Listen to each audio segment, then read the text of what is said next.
Hello students, आज हम पढ़ेंगे water as a precious resource. ये आपका लास्ट चैप्टर है 7th क्लास का केमिस्ट्री में। ठीक है, अब हम जब लास्ट वीडियोस जो हमने देखे उनमें हमने पढ़ा फिजिकल एंड केमिकल चेंजेस। ठीक है, एसिड बेस एंड सॉल्ट, बहुत ही इंटरेस्टिंग चैप्टर थे दोनों। ये भी बहुत इंटरेस्टिंग चैप्टर है क्योंकि एवरीवेयर वाटर इज प्रेजेंट। आपको ये चीज़ पता है, वाटर के बिना हम कोई भी नेसेसिटी कंप्लीट नहीं कर सकते हैं। जैसे मान लीजिए हमारे डेली रूटीन वर्क्स अगर हम देखें, अगर हम सुबह मॉर्निंग में अगर हम देखें तो सबसे फर्स्ट वर्क क्या होता है आपका, आप ब्रश करते हैं टीथ को। तो आपको ब्रश करने के लिए सबसे पहले क्या रिक्वायरमेंट होती है, वाटर की। वाटर नहीं होगा तो आप ब्रश नहीं कर पाएंगे। उसके बाद आप ब्रेकफास्ट करते हैं, अगर ब्रेकफास्ट आपको बनाना है उसके लिए भी आपको वाटर ज़रूरी है। वाटर नहीं होगा तो आपकी यूटेंसिल्स को आप कैसे वॉश कर पाएंगे, ब्रेकफास्ट कैसे बना पाएंगे, लंच कैसे बना पाएंगे। ठीक है, आई बात समझ में। सबसे इम्पोर्टेंट चीज़ ये है बच्चों कि वाटर जो है वो living things as well as non living things दोनों के लिए ही प्रेशियस रिसोर्स है। प्रेशियस रिसोर्स का मतलब ये होता है कि बहुत ज़्यादा इंपॉर्टेंट चीज़, इतना इम्पोर्टेंट कि उसके बिना काम हमारा नहीं चल सकता। ठीक है, जैसे अगर अपन बात करें प्लांट्स है, प्लांट्स के लिए वाटर ज़रूरी है। अगर प्लांट्स को हम वाटर नहीं देंगे तो वो मुरझा जाएंगे, ख़राब हो जाएंगे, प्लांट डेड हो जाएगा। ठीक है, तो ये लिविंग ऑर्गेनिजम्स के लिए वाटर ज़रूरी है, बट नॉन लिविंग थिंग्स के लिए भी वाटर कैसे ज़रूरी है। जैसे अगर अपन बात करते हैं नॉर्मल एयर का एग्जाम्पल ले लेते हैं।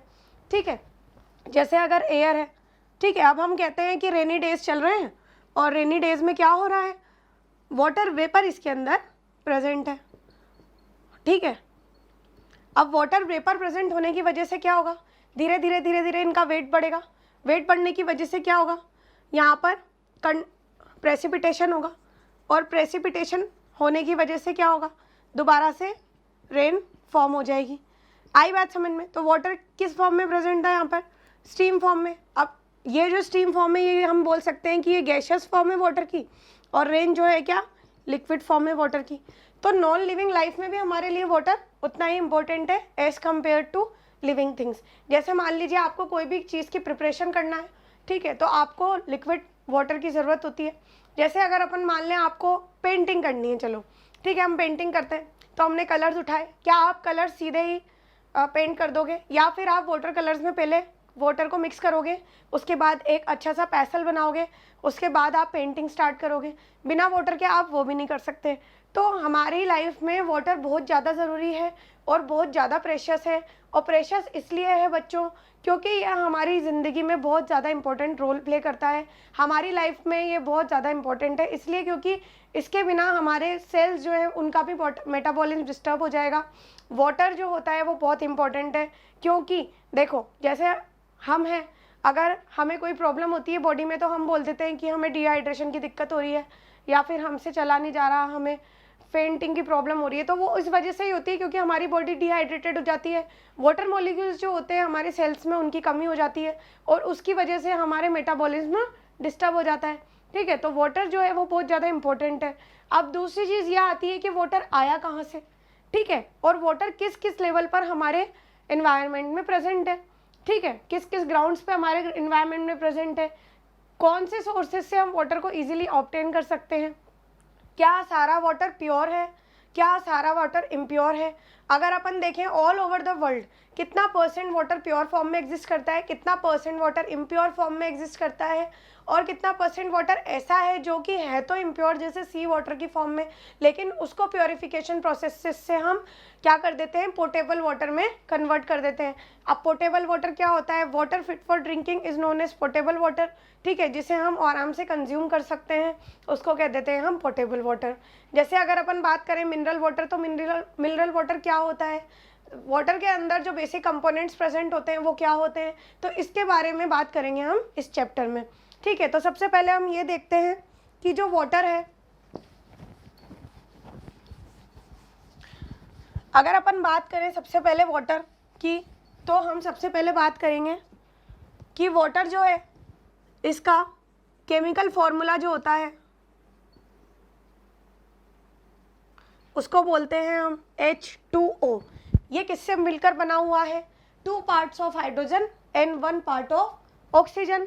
और ये जो H2O है ये इसका मॉलिक्यूलर फॉर्मूला होता है। आप दुनिया में कहीं का भी पानी ले लें, ठीक है, अपने घर का वाटर ले लें, स्कूल का वाटर ले लें, या फिर US चले जाएं वहाँ से वाटर ले आएँ, ठीक है। वाटर की जो मॉलिक्यूलर कंपोजिशन है वो चेंज कभी भी नहीं होती है। वाटर का जो मॉलिक्यूलर फॉर्मूला है वो H2O ही रहेगा। आई बात समझ में? डिजॉल्व इम्प्योरिटीज़ की वजह से ये हो सकता है कि वाटर का मेल्टिंग पॉइंट और बॉइलिंग पॉइंट चेंज हो जाए, लेकिन इसका जो मॉलिक्यूलर फॉर्मूला है वो H2O ही रहेगा। आई बात समझ में? इसमें होता क्या है, 2 parts of hydrogen and 1 part of oxygen. ठीक है। अब अगर अपन फर्दर बात करें तो वाटर जो है वो अगर हम 2 फॉर्म्स में उसको डिवाइड कर दें, ठीक है, वाटर को अगर अपन 2 फॉर्म्स में डिवाइडेड कर दें तो यहाँ पर अगर हम बात करें तो needed bye and water changes into, ठीक है, needed bye and water changes into, ठीक है। तो needed by what, living organisms mainly. किसको रिक्वायरमेंट होती है वाटर की बच्चों? लिविंग ऑर्गेनिजम्स को। अब जो लिविंग ऑर्गेनिजम्स होते हैं वो कौन कौन से हैं? एक तो प्लांट्स हैं और एनिमल्स हैं, ठीक है। अगर अपन बात करें वाटर की मॉलिक्यूलर कंपोजिशन की, वाटर के मॉलिक्यूलर कंपोजिशन की, तो वाटर का मॉलिक्यूलर कंपोजिशन क्या होगा? H2O, 2 parts of hydrogen and 1 part of oxygen. अगर अपन बात करें चेंजेस की, तो वाटर जो होता है बच्चों, आपने ये चीज़ देखी होगी कि वर्ल्ड में वाटर तीनों फॉर्म्स में प्रेजेंट होता है, सॉलिड, लिक्विड एंड गैस। अगर हम बात करें ग्लेशियर्स की तो वो किस स्टेट में है? सॉलिड स्टेट में है। वाटर जो हम नॉर्मली ड्रिंक करते हैं वो किस स्टेट में है? लिक्विड स्टेट में है। और अगर अपन बात करें वाटर वेपर की तो वो किस स्टेट में है? स्टीम या फिर गैसियस स्टेट में है। तो वाटर जो होता है वो तीनों स्टेट में एग्जिस्ट करता है, और तीनों स्टेट में एग्जिस्ट करने के साथ साथ ये हमारे एनवायरनमेंट में अलग अलग फॉर्म्स में एग्जिस्ट करता है। जैसे अगर अपन बात करें सॉलिड है तो ग्लेशियर्स, लिक्विड है तो normal rivers, seas, lakes, and अगर अपन बात करें गैसेज है तो gases in the form of water vapour और स्टीम। तो हम इस चीज़ को अच्छे से नोट डाउन कर लें ताकि हम कभी भी इसको स्किप ना करें, ठीक है। तो water exist in 3 forms, first solid, second liquid, and third one is gases. आई बात समझ में? ठीक है। अब अगर अपन बात करें सॉलिड स्टेट में, तो सॉलिड स्टेट में कहाँ पाया जाएगा ये? आइस, ग्लेशियर्स, ठीक है। आइस ग्लेशियर्स कहाँ पाए जाते हैं? पोल्स पे पाए जाते हैं, ठीक है। आपने पढ़ा होगा जो अर्थ है, अगर हम नॉर्मल ऐसे ड्रॉ करते हैं तो हम यहाँ देखते हैं कि इक्वेटर की साइड पोल्स आते हैं और यहाँ पर क्या प्रेजेंट है? हमारे ग्लेशियर्स होते हैं। आपने यहाँ पर पढ़ा भी होगा कि ग्लोबल वार्मिंग की वजह से, high amount of temperature create होने की वजह से जो ये ग्लेशियर्स हैं ये धीरे धीरे मेल्ट होते जा रहे हैं, और इनकी मेल्टिंग की वजह से क्या हो रहा है? लिक्विड फॉर्म में ये कन्वर्ट होते जा रहे हैं और ओवरफ्लो हो रहा है वाटर का। कई जगह ऐसा भी कंडीशन आई है कि बहुत सारे जो एरियाज हैं वो फ्लड प्रोन हो चुके हैं due to melting of glaciers. आई बात समझ में? ठीक है। तो सॉलिड फॉर्म में आइस ग्लेशियर्स, स्नो कैप्स, और आइस की फॉर्म में प्रेजेंट होता है, ठीक है। नॉर्मल हमारे घर में भी आइस की फॉर्म में प्रेजेंट होता है सॉलिड।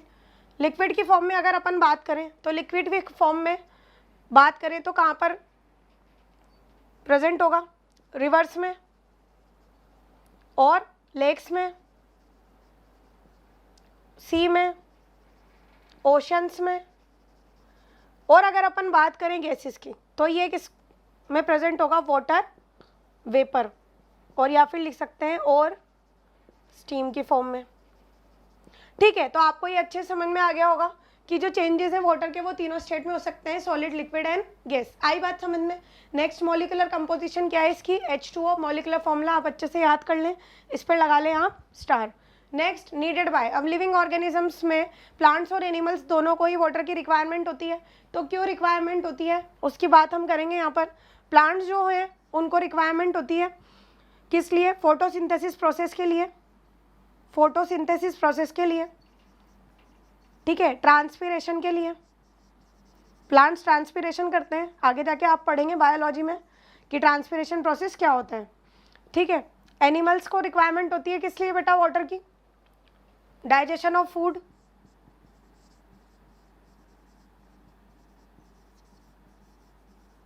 ठीक है। फूड के डाइजेशन के लिए हमें वाटर की रिक्वायरमेंट है। अगर हम वाटर नहीं कंज्यूम करते हैं तो हमारा फूड डाइजेस्ट नहीं होगा, ठीक है। आई बात समझ में? तो वाटर जो होता है वो सब जगह काम आता है, बेसिक नीड जो होती है उसकी लिविंग ऑर्गेनिज्म को, वो उसमें जो कैटेगराइजेशन किया है हमने किसका किया है, प्लांट्स और एनिमल्स का। वाटर तीनों स्टेट में एग्जिस्ट कर सकता है, सॉलिड, लिक्विड एंड गैस। ये चीज़ हमने समझी यहाँ से।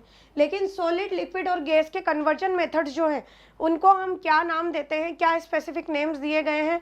अगर कोई सब्सटेंस, जैसे अगर अपन वाटर का ही एग्जांपल ले लेते हैं, इसमें वाटर जो है अगर सॉलिड स्टेट में सॉलिड से लिक्विड में चला जाएगा तो उस प्रोसेस को क्या कहा जाएगा बच्चों, ऑब्वियस सी बात है मेल्टिंग। लेकिन लिक्विड से वापस सॉलिड स्टेट में आएगा तो उसको क्या कहा जाएगा, फ्रीजिंग।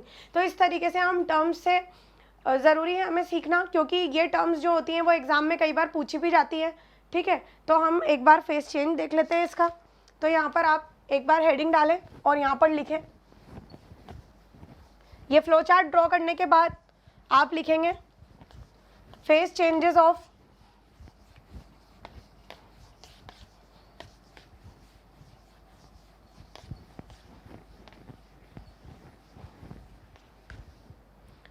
यहाँ पर आप लिखेंगे फेज चेंजेस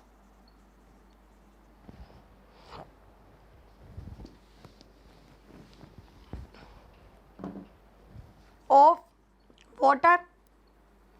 ठीक है, अब क्या होगा ये आप एक बार और पढ़ेंगे जब आप 9th क्लास में मैटर इन आवर सराउंडिंग्स वाला चैप्टर पढ़ेंगे, उसमें आपको बताया जाएगा कि सॉलिड, लिक्विड, गैस के कन्वर्जन प्रोसेसेस को क्या कहा जाता है। बट हम यहाँ पर किसकी बात कर रहे हैं, मेनली वाटर की बात कर रहे हैं।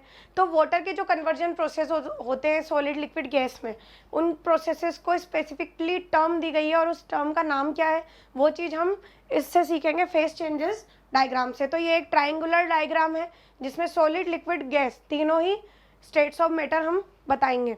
ठीक है, तो यहाँ पर हम मेंशन कर देते हैं सॉलिड स्टेट। ठीक है, यहाँ पर हम मेंशन कर देते हैं लिक्विड स्टेट और लास्टली हम यहाँ पर मेंशन कर देते हैं गैसियस स्टेट। ठीक है, अब यहाँ पर हम इसको ब्लॉक्स में बंद कर देते हैं ताकि हमें ड्रॉ करने में ईजी रहेगा। अब ये क्या है, इंटर कन्वर्टिबल प्रोसेसेस हैं, मतलब ये एक तरह के फिजिकल प्रोसेसेस हुए। क्यों, क्योंकि ये क्या है, रिवर्सिबल प्रोसेसेस हैं। गैसेस से आप लिक्विड बना सकते हो, लिक्विड से सॉलिड, सॉलिड से गैस। ठीक है, तो इंटर कन्वर्टिबल प्रोसेसेस को हम बोल देते हैं रिवर्सिबल प्रोसेसेस, और इस तरह के चेंजेस को क्या बोलते हैं बच्चों, फिजिकल चेंज। लास्ट चैप्टर में हमने अच्छे से पढ़ा था। ठीक है, तो अब सॉलिड से आप लिक्विड बनाएंगे और लिक्विड से आप सॉलिड बनाएंगे, फिर लिक्विड से आप गैस और गैस से लिक्विड। सॉलिड से अगर आप गैसियस में कन्वर्जन करते हैं और गैसियस से सॉलिड में कन्वर्जन करते हैं तो इनके बेसिक नेमिंग्स क्या होंगी, इन प्रोसेसेस को हम क्या बोलेंगे। तो अगर आप सॉलिड, यहाँ मान लीजिए ये आइस, ठीक है, मैं ब्रैकेट में बना देती हूँ आइस, ये वाटर,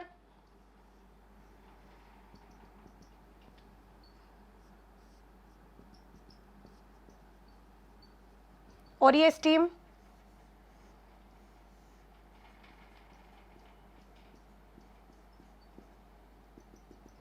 आई बात समझ में।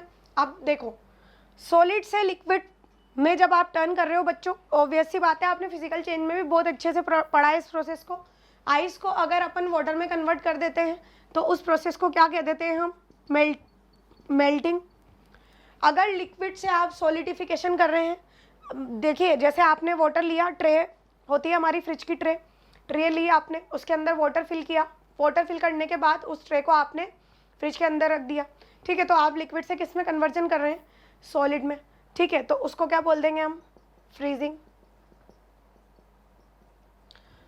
अब अगर अपन बात करें लिक्विड से गैसियस बनाने का प्रोसीजर, तो लिक्विड से जो गैसियस बनाने का प्रोसीजर है उसको क्या बोल देंगे हम, इवेपोरेशन। हीट कर देंगे हम, हीट प्रोवाइड करेंगे तो क्या होगा, वाटर के मॉलिक्यूल्स की काइनेटिक एनर्जी बढ़ जाएगी, और काइनेटिक एनर्जी बढ़ने की वजह से क्या होगा, वो अपनी स्टेट चेंज करके किस में आ जाएंगे, स्टीम फॉर्म में गैसियस स्टेट में कन्वर्ट हो जाएंगे।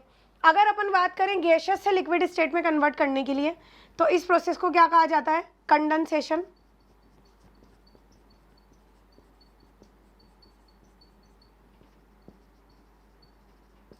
अगर अपन बात करें किससे, गैसियस से लिक्विड स्टेट में कन्वर्ट करने के लिए, आपने घर में देखा होगा जब हम वाटर को बॉईल करते हैं और उसके ऊपर, जैसे मान लीजिए आपने एक तपेली ली और उसके ऊपर आपने कोई भी एक वेसल ले लेते हैं हम, ठीक है, उसके ऊपर आपने एक प्लेट रख दिया, उसको बॉईल किया और थोड़ी देर बाद उसको नॉमिनल टेम्परेचर पे आने के लिए छोड़ दिया। अब आप देखोगे कि स्मॉल स्मॉल वाटर ड्रॉपलेट्स आपको प्लेट पर दिखाई देगी। तो क्या हुआ है, जो स्टीम है वो वापस से अपनी एनर्जी को लॉस कर देगा, और लॉस करने की वजह से क्या होगा, वो कंडेंस्ड फॉर्म में हमें वाटर ड्रॉपलेट्स की फॉर्म में दिखाई देगा। तो उस प्रोसेस को क्या बोल देते हैं हम, कंडेंसेशन। ठीक है, अब सॉलिड से अगर गैसियस में स्टेट में चेंज हो रहा है तो इसको क्या बोल देंगे बच्चों हम, सब्लिमेशन। सब्लिमेशन का मतलब होता है अगर सॉलिड से डायरेक्ट गैसियस स्टेट में चेंज हो रहा है without reaching the liquid state, उसको क्या बोल देंगे, सब्लिमेशन। लेकिन अगर गैसियस से सॉलिड स्टेट में चेंज हो रहा है तो उसको क्या बोल देते हैं हम, डिपोजिशन। क्या बोल देंगे, डिपोजिशन। आई बात समझ में?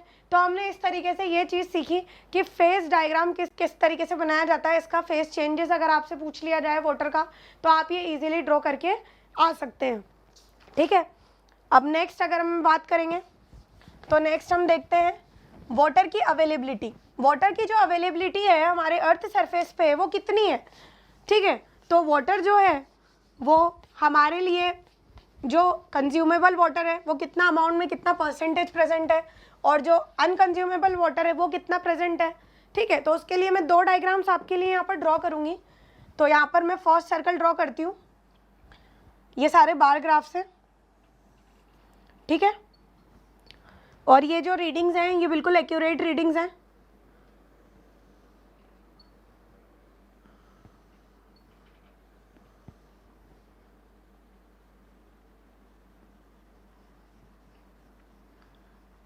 इस तरीके से मैं यहाँ पर ड्रॉ करूँगी। अब आप ये देखोगे बच्चों कि कुछ ही परसेंट जो पोर्शन है वो हमारा फ्रेश वाटर के लिए एप्लीकेबल है, और बाकी जो परसेंट पोर्शन है वो ऐसा पोर्शन है जो कि हमारे लिए कंज्यूमेबल नहीं है, मतलब हम उसको कंज्यूम नहीं कर सकते। ठीक है, तो जैसे मान लीजिए ये जो पोर्शन है आपको नज़र आ रहा है, अलग से मैं इसको इस तरीके से लाइनिंग्स कर देती हूँ ताकि आपको कभी भी कंफ्यूजन ना हो। यहाँ पर हम लाइंस ड्रॉ कर देते हैं इस तरीके से। तो ये जो लाइनिंग वाला पोर्शन है, इतना बड़ा जो लार्ज पोर्शन है वो आपका है 97% सी वाटर। अब आप सोच लें कि 97% सी वाटर है तो मतलब 3% ही पानी बचा हमारे पास जिसको हम नॉर्मली कंज्यूम कर सकते हैं। लेकिन क्या हम पूरा टोटल 3% वाटर जो है एनवायरनमेंट में प्रेजेंट उसको कंज्यूम कर लेते हैं क्या डायरेक्ट फॉर्म में? क्या वो रिवर्स और लेक्स में प्रेजेंट है 3% वाटर? तो उसमें भी बच्चों क्या है, डिविजन्स है। डिविजन्स इस तरीके से हैं कि अगर अपन बात करें 2.5% वाटर, तो 2.5% जो है 2.5% है आपका फ्रेश वाटर। लेकिन इसमें एक कंडीशन आ गई है, वो यहाँ पर फ्रेश वाटर तो है लेकिन किस फॉर्म में प्रेजेंट है, फ्रोजन फॉर्म में प्रेजेंट है। फ्रोजन फॉर्म में प्रेजेंट का मतलब होता है it is present in the solid form. Solid form means ice, glaciers, ठीक है, स्नो कैप्स, ये सब इनकी फॉर्म में प्रेजेंट है। तो क्या आप बर्फ़ खाओगे, क्या पानी पियोगे या बर्फ़ खाओगे? ठीक है, तो हमें क्या करना है, हमें पोर्टेबल वाटर की ज़रूरत है। तो हम इसको भी यूज़ नहीं कर सकते, जब तक ये खुद से मेल्ट नहीं हो जाएगा तब तक हम इसको यूज़ नहीं कर सकते। अब बचा कितना परसेंट? तो आप ये देखेंगे कि सिर्फ और सिर्फ लगभग approx values 0.003% fresh water is available for consumption. अगर अपन बात करें कि 0.003% fresh water is available for consumption, मतलब 0.003% ही ऐसा पानी है जिसे आप डायरेक्टली ड्रिंक कर सकते हैं। ठीक है, बाकी जो वाटर है वो सी वाटर है। मैक्सिमम परसेंट जो है वो तो किसका कंज्यूम है, सी वाटर का। बाकी बचा क्या है तो फ्रेश वाटर लेकिन कैसा है, फ्रोज़न है। और फ्रोज़न वाटर को हम मेल्ट करेंगे, मेल्ट करने के बाद उसमें भी जाहिर सी बात है इम्प्योरिटीज़ प्रेजेंट होंगी, इम्प्योरिटीज़ को रिमूव करेंगे, उसके बाद वो पोर्टेबल बनेगा। ठीक है ना। तो इस चार्ट से, इस बार ग्राफ से आपको ये पता लग गया होगा कि हमारे अर्थ पे कितना कम पानी है जो कि कंज्यूमेबल है।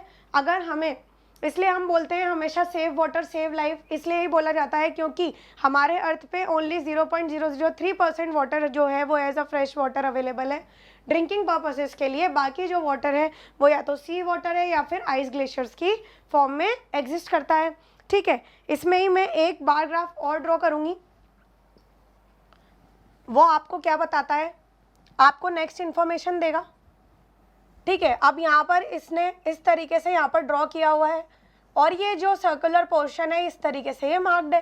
ठीक है, अब ये जो सर्कुलर पोर्शन है बच्चों, ये एक्वीफर है। एक्वीफर का मतलब मैं समझा देती हूँ आपको क्या होता है, पहले आप नोट डाउन कर लें ताकि आप कंफ्यूज ना हो। ठीक है, एक्वीफर का मतलब क्या होता है? एक्वीफर का मतलब होता है वाटर बियरिंग परमिएबल रॉक्स। अब होता क्या है बच्चों, जैसे जो ग्राउंड वाटर होता है, ग्राउंड वाटर के अंदर कुछ पेबल्स या रॉक्स ऐसे प्रेजेंट होते हैं जो कि परमिएबल होते हैं, मतलब उनके अंदर वाटर जो है, वाटर कंटेंट प्रेजेंट होता है, वो वाटर को रोक कर रखते हैं, होल्ड करके रखते हैं, तो उनको क्या बोल देते हैं हम? एक्वीफर्स बोल देते हैं। आई बात समझ में? अब इतना परसेंट तो आपका एक्वीफर मान लीजिए आप, मतलब अंडरग्राउंड वाटर समथिंग। ठीक है, अब बाकी जो बचा वो क्या होगा? मैक्सिमम जो पोर्शन होगा वो किसका होगा? हमारा रेनफॉल का होगा। ठीक है, बाकी स्मॉल पोर्शन में क्या प्रेजेंट होगा? जो नेचुरली लेक्स बने हुए हैं, रिवर्स बने हुए हैं, लेक्स एंड ओशियंस। ठीक है, लेक्स एंड ओशियंस। और बाकी स्मॉल पोर्शन में जो पोर्टेबल वाटर बचेगा वो किस में कंटेंट होगा? रिवर्स में काउंट होगा। ठीक है, तो आप इस बार ग्राफ को अच्छे से देखें, इसमें आप देख सकते हैं कि अंडरग्राउंड वाटर जो है वो एक्वीफर्स में प्रेजेंट है। अब आप एक बात बताएं, क्या आप सीधे अंडरग्राउंड वाटर को यूज़ कर सकते हैं क्या? डायरेक्ट हम अंडरग्राउंड वाटर यूज़ करेंगे तो हो सकता है उसके अंदर कोई इम्प्योरिटीज़ प्रेजेंट हो और वो हमें दिक्कत कर दे। ठीक है ना, तो एक्वीफर्स जो होते हैं वो स्मॉल स्मॉल रॉक्स होते हैं, परमिएबल रॉक्स होते हैं जो वाटर को होल्ड करके रखते हैं। आई बात समझ में? नेक्स्ट, रेनफॉल से हमें maximum amount of water obtain होता है, बट ऐसा नहीं है कि रेनफॉल के वाटर को भी हम कई बार डायरेक्टली यूज़ नहीं कर सकते, क्योंकि हो सकता है कई कई जगह एसिड रेन हुई हो। अब एसिड रेन का वाटर जो होता है वो आप घर में भी यूज़ नहीं ले सकते और दूसरे काम में भी यूज़ नहीं ले सकते। एसिड रेन के बारे में हमने एसिड बेसिस वाले चैप्टर में बात कही थी। ठीक है, नेचुरल लेक्स एंड ओशंस के वाटर को हम यूज़ कर सकते हैं बट स्मॉल अमाउंट में। ठीक है, क्योंकि अगर मान लीजिए इसके अंदर इम्प्योरिटीज़ या फिर सॉल्ट्स डिजॉल्व हुए तो हमारा वो पानी किसी काम का नहीं रहेगा। नेक्स्ट, अगर अपन बात करें रिवर्स की, तो रिवर्स जो होती है उसका वाटर हम यूज़ कर सकते हैं, बट लेकिन due to industrialisation maximum amount of the waste has been thrown into the rivers. तो अगर रिवर्स में maximum amount of impurities present होंगी, पल्यूटेंट्स प्रेजेंट होंगे, तो उस वाटर को अगर आप ड्रिंक कर लेंगे तो वो आपकी हेल्थ के लिए बहुत ज़्यादा नुकसानदायक होगा, तो वो भी नहीं कर सकते। तो वाटर जो है वो एज अ प्रेशियस रिसोर्स तो है ही, लेकिन ये चीज़ हमें भी समझनी चाहिए कि किस तरीके से हमें उसका कंजर्वेशन करना है और किस तरीके से हमें प्लान करना चाहिए कि हम उसको कंजर्व करके रखें और उसका फर्दर यूज़ करें। सिर्फ कंजर्व करना ही हमारा वो नहीं है मोटिव, हमें प्लान भी करना है और उसको कंजर्व करके रखना है ताकि हम फर्दर यूज़ कर सकें। अब जैसे मैं छोटा सा एग्जांपल लेती हूँ, हमारे घर में व्हीकल्स होते हैं, व्हीकल्स गंदे हो जाते हैं तो हम क्या करते हैं, नॉर्मल पाइप लगाया और पूरा हम उसको वॉश करने लग जाते हैं। तो आप ये देखिए कितना लार्ज अमाउंट ऑफ वाटर आपने उसको वॉश करने में वेस्ट कर दिया। अब वो तो क्या है 15 डेज आफ्टर वापस से जो है गंदा हो जाएगा। ठीक है, तो इसमें आप रेन वाटर हार्वेस्टिंग सिस्टम को अप्लाई कर सकते हैं। रेन वाटर हार्वेस्टिंग सिस्टम में होता क्या है, जो रूफ होती है, रूफ में एक पाइपलाइन होती है, जो रेन वाटर जितना भी आपका कलेक्ट हो रहा है रूफ पर, उस पाइपलाइन के थ्रू वो नीचे सेटल डाउन होता जाता है और हमारे जो टैंक्स होते हैं रेन वाटर हार्वेस्टिंग के, उसके अंदर वो फिल होता जाता है। फिर उस वाटर को आप कभी भी अपने हाउस होल्ड पर्पजेज जैसे कि वॉशिंग कार, वॉशिंग यूटेंसिल्स, ठीक है, किसी भी पर्पज़ के लिए यूज़ कर सकते हैं। तो ये चीज़ ज़रूरी है कि आप वाटर को कंजर्व करें, क्योंकि वाटर जो है आप देख रहे हैं इस बार ग्राफ से कि कितने लिटिल अमाउंट में प्रेजेंट है। अगर आप वाटर को यूज़ करते जाएंगे और आप ध्यान नहीं देंगे तो ये रिसोर्स ऐसा है कि बाद में आप देखेंगे कि पूरा इम्प्योरिटी फॉर्म में बचा है और हमें बहुत ज़्यादा एक्सपेंसेस लगाने पड़ेंगे इसको प्योरीफाई करने में। अब एक बात और मैं आपको बताना चाहूँगी कि जो वाटर है, वर्ल्ड वाटर डे जो होता है, वर्ल्ड वाटर डे जो होता है वो होता है आपका सेलिब्रेट 22 मार्च को।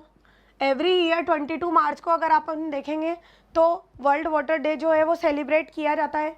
नेक्स्ट, जो वाटर है वो हाइड्रोलॉजिकल साइकिल से हमें मिलता है। अब आप ये चीज़ देखेंगे, जो वाटर है वो हाइड्रो इलेक्ट्रिसिटी आपने सुना होगा, ठीक है, वाटर की हेल्प से हम टरबाइंस की हेल्प से इलेक्ट्रिसिटी का प्रोडक्शन कर रहे हैं, तो वाटर हमारे लिए कितना इम्पोर्टेंट रिसोर्स है। तो हम ये भी कह सकते हैं कि वाटर इज़ द, आप इसको इम्पोर्टेंट पॉइंट्स लिख लें ताकि ये आपको याद रहे। एग्जाम में कई बार क्वेश्चन आते हैं, एनएसओ में एक बार आया हुआ है, world water day is celebrated on, ठीक है। Second point, water is known as the elixir of life. Water is known as क्या? Elixir of life. एक्सिलर का मतलब जिसके बिना हमारा काम नहीं चल सकता, because we can't exist without water, ठीक है। अब एक 3 सोर्सेज ऑफ वाटर है। अब आपको वाटर कहाँ कहाँ से ऑब्टेन हो सकता है, तो आप ये भी मेंशन कर लें, 3 सोर्सेज ऑफ वाटर। अब 3 सोर्सेज कौन कौन से हैं? पहला तो है आपका ग्राउंड वाटर, दूसरा है आपका सरफेस वाटर, और तीसरा है आपका रेन वाटर, ठीक है। तो 3 सोर्सेज हैं वाटर के आपके पास। एक तो ग्राउंड वाटर है, जो कि मैंने आपको अभी समझाया, एक्वीफर्स जो होते हैं वो उसे होल्ड करके रखते हैं। सेकंड है सरफेस वाटर। सरफेस वाटर में आता है आपका रिवर्स और लेक्स, ओशन, सीज। और अगर अपन बात करें रेन वाटर की, तो रेन वाटर आप देख ही रहे हैं कि हमें एनवायरनमेंट से ये ऑब्टेन हो रहा है इजीली, ठीक है। तो रेन वाटर का भी ऐसा सीन है कि अगर जितना ज़्यादा आपका इवेपोरेशन होगा उतना ही ज़्यादा आपका प्रेसिपिटेशन और कंडेंसेशन रिजल्ट करेगा, और उतना ही रेन जो है होगी। तो जितना इवेपोरेशन रेट इंक्रीज होने की वजह से भी रेन की जो रेट है वो इंक्रीज हो जाती है, क्योंकि इन्वायरमेंट में जो वाटर वेपर है उनका अमाउंट इंक्रीज हो जाता है, ह्यूमिडिटी क्रिएट होती है, और उसकी वजह से क्या होता है, प्रेसिपिटेशन होगा। प्रेसिपिटेशन होने की वजह से क्या होगा, रेन ईजिली हो जाएगी। तो इस लेक्चर में हमने ये पढ़ा कि किस तरीके से वाटर हमारे लिए असेंशियल है लाइफ के लिए, और अवेलेबिलिटी ऑफ वाटर के हमने 2 बार ग्राफ्स देखे, और हमने इनसे ये चीज़ सीखी कि किस तरीके से हमें वाटर को कंजर्व करना चाहिए, क्योंकि फ्रेश वाटर जो है हमारे एनवायरनमेंट बहुत कम अमाउंट में प्रेजेंट है, और हमें इसको कंजर्व करके रखना चाहिए ताकि हम इसको फर्दर यूज़ कर सकें। नेक्स्ट लेक्चर में मैं आपको बताऊंगी कि वाटर की कॉम्पोजिशन क्या होती है, और थोड़ी बहुत बात करेंगे इसी के बारे में, अवेलेबिलिटी जो है वो किस तरीके से है हमारे इन्वायरमेंट में। Thank you.